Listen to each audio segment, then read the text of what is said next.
Al ver Jesucristo que la multitud apretujaba, comenzó a decir: esta es una generación malvada. Pide un signo y no les hará dado otro que el de Jonás. Así como Jonás fue un signo para los ninivitas, también el Hijo del Hombre lo será para esta generación.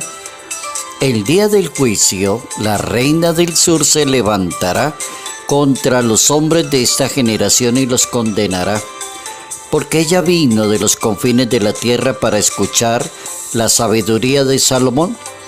Aquí hay alguien que es más que Salomón. El día del juicio, los hombres de Nínive se levantarán contra esta generación y la condenarán, porque ellos se convirtieron por la predicación de Jonás, y aquí hay alguien que es más que Jonás. Evangelio según San Lucas, capítulo 11, versos 29 al 32. ¿Dónde está la grandeza y el poder de una persona? Notas amables a la palabra de Dios, lunes 14 de octubre, año 2024.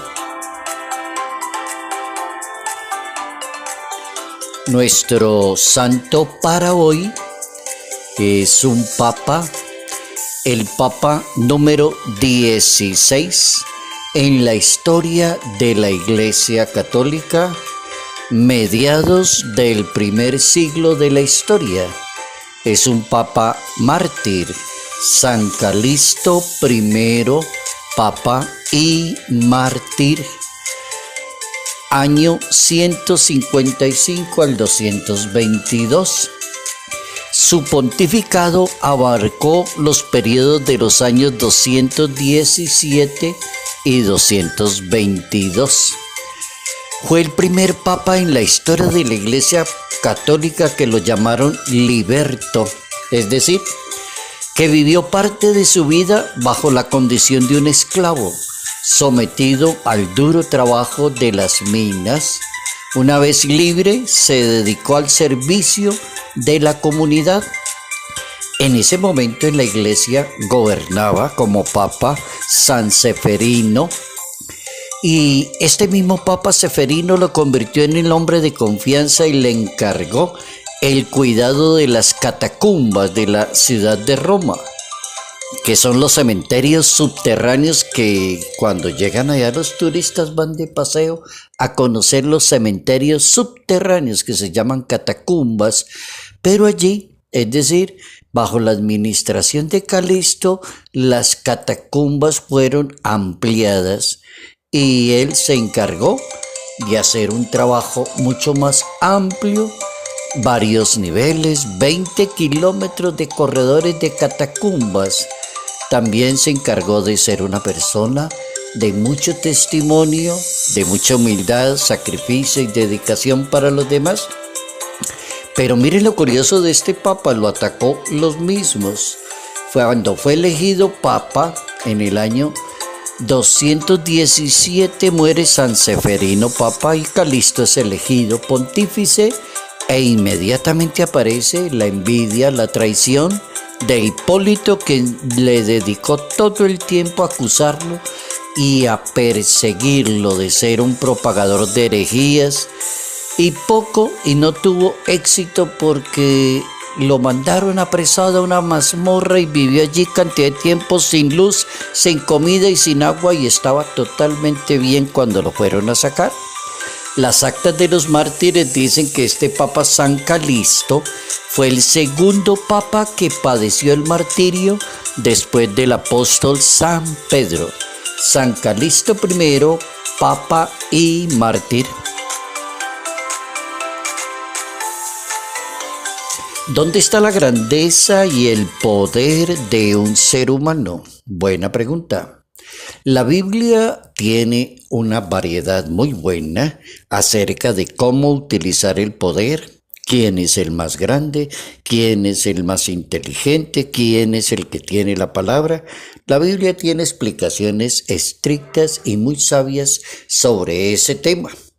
Hoy vamos a centrar la atención sobre la grandeza y la vamos a centrar porque Jesucristo es el que propone el tema para hoy. Dice: esta generación pide un signo y no se le dará otro que el de Jonás. Pero aquí hay alguien más que Jonás. Y también hubo una reina que se llamaba la reina del sur. Ella vino desde los confines de la tierra para averiguar la sabiduría de Salomón, pero aquí hay alguien que es más que Salomón.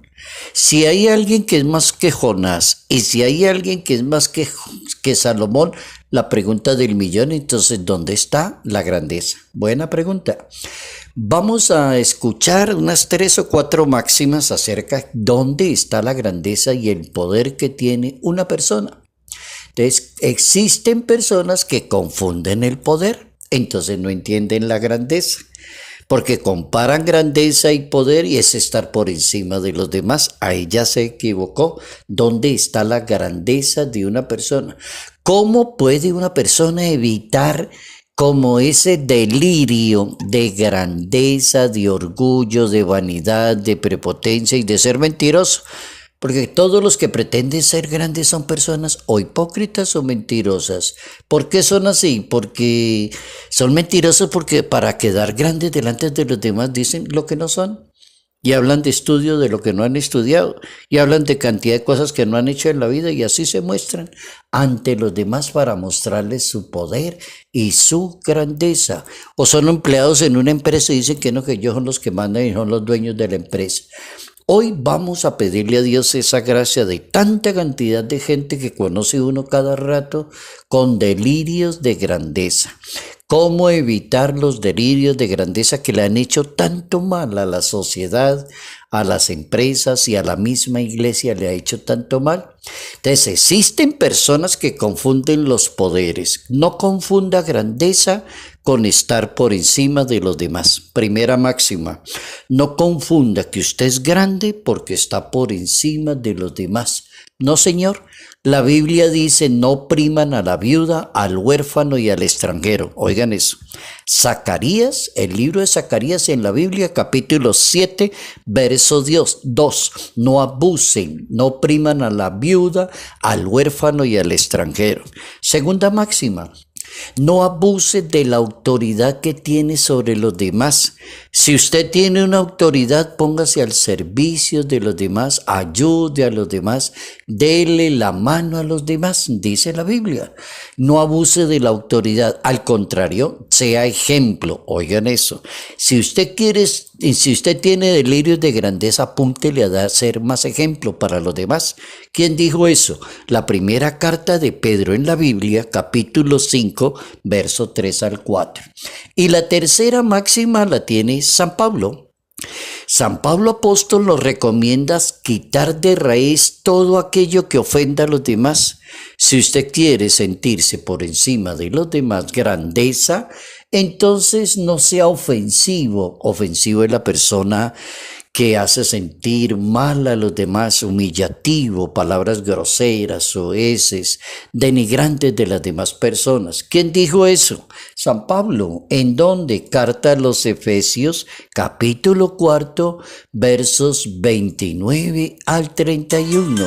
Aprenda a ser autoridad y a tener grandeza de ser humano. La grandeza de Dios es muy diferente a la imaginación que tiene un ser humano. Grandeza de Dios. La grandeza de Jesús de Nazaret, ¿dónde está? Porque Jesucristo es grande y es maravilloso por su palabra. Los judíos decían: ¿qué palabra? ¿Qué Señor cuando habla? ¿Cómo habla de bueno y de sabroso? ¿Cómo es de sabio? ¿Cómo domina todo lo que dice? Nazareno, palabra. Segundo, la obra, lo que hacía para el bien de los demás, sanar los enfermos, perdonar pecados, levantar muertos.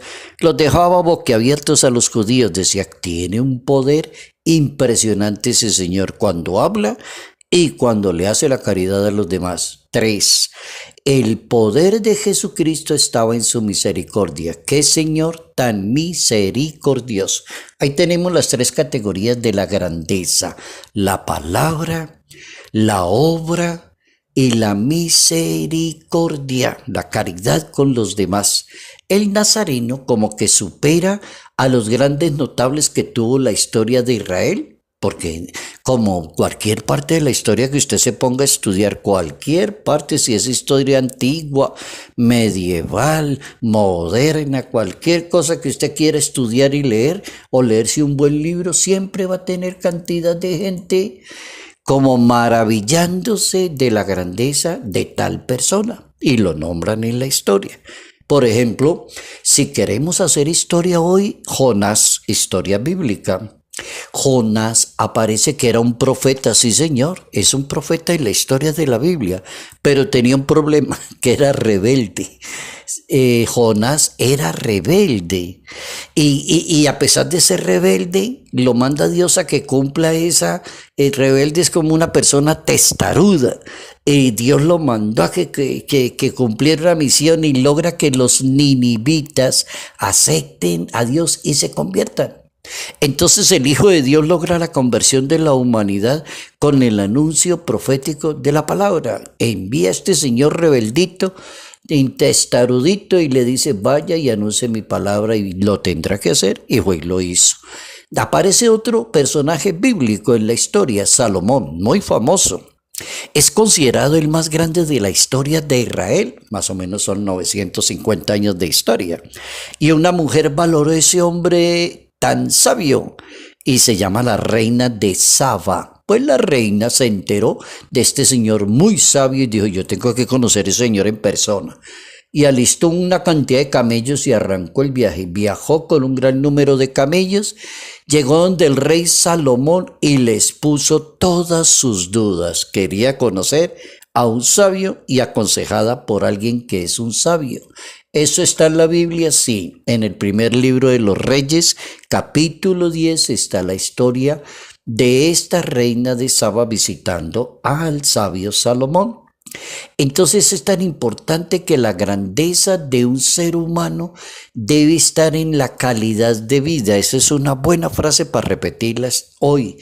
La grandeza suya, apúntela en la calidad de vida, en el testimonio, en la nobleza de su palabra, en el servicio a los demás, en la práctica de la justicia. El Papa Francisco recomienda: el valor de una persona no depende del papel que desempeña, del éxito que él tiene, del trabajo que hace, del dinero que tiene guardado en el banco. No. La grandeza y el éxito a los ojos de Dios tienen otra cosa, el servicio. La grandeza de una persona se mide por su capacidad de servicio a los demás. ¿Dónde está la grandeza tuya? Salud, paz y bendición. Evite todo aquello que lastime a los demás. La grandeza está en el servicio. No confunda la grandeza con estar por encima de los demás. No abuse de la autoridad. Salud, paz y bendición en el nombre del Padre, del Hijo y del Espíritu Santo. Padre Jairo Yate Ramírez, Arquidiócesis de Ibagué.